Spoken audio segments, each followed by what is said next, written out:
കേരളത്തിൽ നിന്ന് 8 കിലോമീറ്റർ മാത്രം ദൂരെയുള്ള ഒരു അതിർത്തി പട്ടണമാണ് ചേരമ്പാടി. കൂടല്ലൂർ ജില്ലയിൽപ്പെട്ടതാണ്. ഊട്ടിയിലേക്ക് 85 കിലോമീറ്റർ ദൂരമുണ്ട്. ഇവിടെ കൂടുതലും കൃഷിക്കാരാണ്. കാപ്പിത്തോട്ടങ്ങളും തേയിലത്തോട്ടങ്ങളും ഉണ്ട്.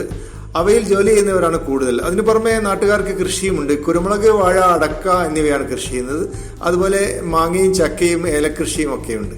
പക്ഷെ ഇവിടെ മൃഗങ്ങളുടെ ശല്യം വളരെ കൂടുതലാണ്. പ്രത്യേകിച്ചും ആനകളുടെ ശല്യം കൊണ്ട് പൊറുതിമുട്ടുന്ന ഒരു പട്ടണമാണ് ചേരമ്പാടി. കഴിഞ്ഞ 3 വർഷത്തിനിടയ്ക്ക് 50 ആളുകൾ ആനയുടെ ആക്രമണത്തിൽ മരണപ്പെടുകയുണ്ടായി.